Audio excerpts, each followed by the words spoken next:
Hola, mi nombre es Reina y les voy a hablar sobre mi opinión y mis reflexiones sobre los dos primeros capítulos del libro No están los genes. Cabe recalcar que es solamente mi opinión y que es una opinión de los conocimientos con los que cuento, que son mayormente en la carrera de psicología.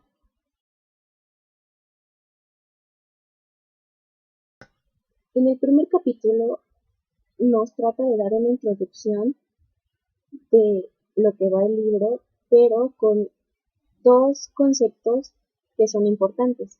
Uno es el determinismo y otro es el reduccionismo. El reduccionismo es una manera de entender grandes acontecimientos como lo son los acontecimientos sociales en una explicación concisa y lógica y que es inmutable. Entonces, este reduccionismo nos trata de explicar cómo los seres humanos nos comportamos como nos comportamos y que seguimos ese patrón debido a que se liga con el determinismo biológico. El determinismo biológico se pregunta por qué los individuos son como son y la explicación en este caso es la biología, más en específico nuestros genes. Esta idea, por lo menos a mi parecer, me sonó que fue tomada de la evolución. La evolución lo que nos explica es que el comportamiento de nuestros antepasados fueron determinados por su carga biológica y su carga biológica, por ser los mejores, pudo ser pasada a las generaciones. Entonces, este acontecimiento científico fue y le da peso a esta idea del determinismo biológico.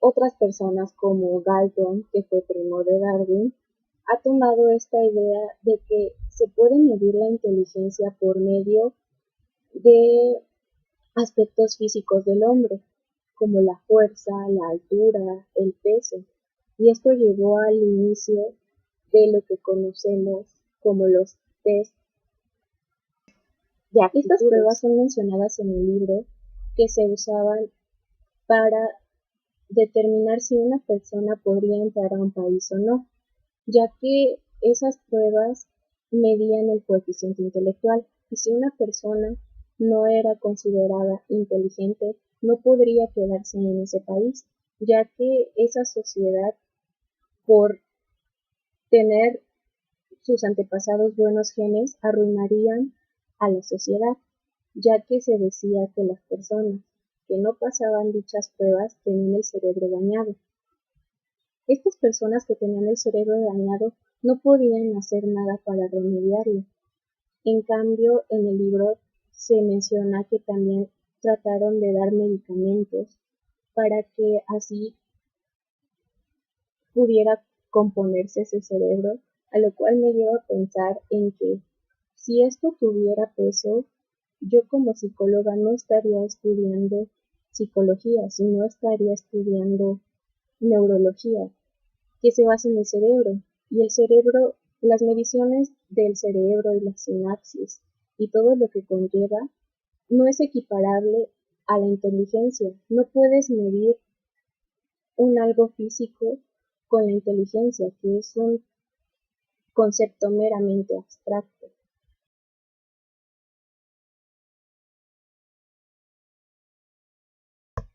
En el capítulo 2 nos habla sobre el uso del determinismo biológico en la sociedad, cómo es que se ha usado la justificación de que las razas inferiores, por decir un ejemplo, la raza negra, estaban hechos para ser esclavos y no podrían tener cargos de alto mando en la sociedad y que por más que lo intentaran no podrían pasar de ser esclavos o trabajadores obreros, ya que su genética estaba diseñada para tolerar más el calor y tolerar más los trabajos arduos. También hablaba sobre las mujeres, cómo las mujeres no tampoco podrían tener una vida equitativa a los hombres, a pesar de que tuvieran o fuesen de la misma clase social, de una clase social alta. ¿Por qué? Porque son mujeres y no podrían salir a trabajar, a tener cargos públicos ni nada. Y llevándolo a la actualidad se está viendo. Las mujeres no pueden en algunos países trabajar, son vendidas como sirvientas, son intercambiadas y hacen matrimonios arreglados tratando a las mujeres como objetos. Incluso se les llega a aventar ácido si niegan la propuesta de matrimonio de algún hombre, porque están dañando la integridad del hombre y su hombría. Pero es mejor un ejemplo sobre las razas inferiores como el presidente de Estados Unidos. Jamás se pensó que una persona negra tuviera un cargo de una primer potencia como lo es Estados Unidos. Y estamos viendo que fue reelegido. Y eso nos habla de que no exactamente los genes determinan tu potencial, que se sigue viendo en la actualidad, sí, pero se está luchando contra él, como el ejemplo del presidente de Estados Unidos. En el libro nos da una pequeña explicación de cómo se usa el determinismo biológico para justificar los movimientos en armas o algunas manifestaciones que se hacen en contra del sistema, diciendo que estas personas líderes o pensantes de aquellas ideas innovadoras se debe a que tienen un cerebro dañado. ¿Por qué tienen un cerebro dañado?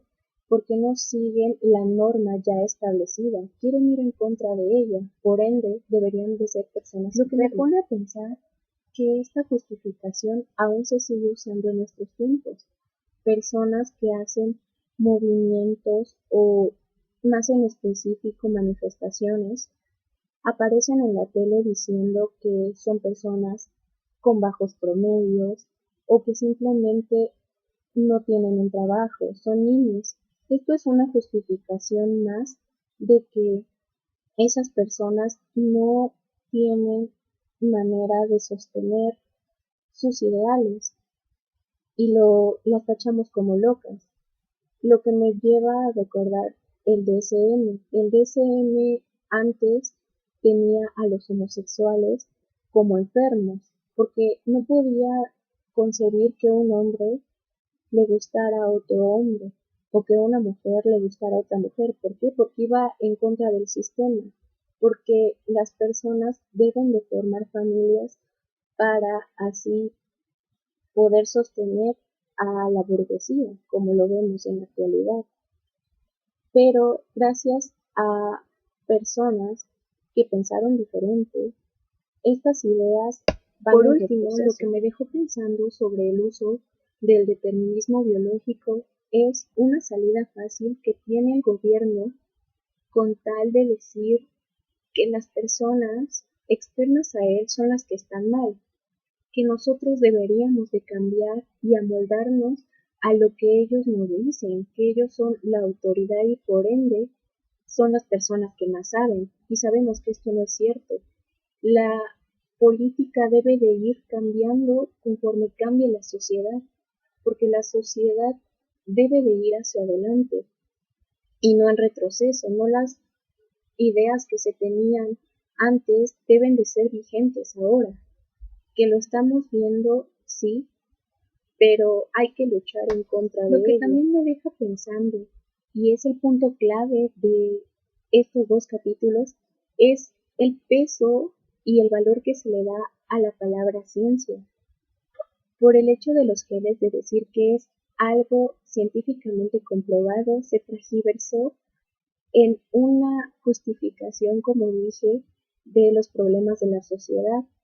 Tal vez la genética sí sea comprobada científicamente, pero pongamos un ejemplo de lo que estamos viendo ahora. Un científico puede decir que existe una realidad alterna a la nuestra o que existen los hoyos negros Popularmente hemos visto esto en la actualidad y le damos un voto de fe a esas personas, porque nosotros no podemos ir al espacio y corroborar esto, no podemos entrar a esa realidad alterna, pero esas personas son autoridad por el hecho de ser científicos y hay que tener ojo en ello. No siempre un científico tiene la razón,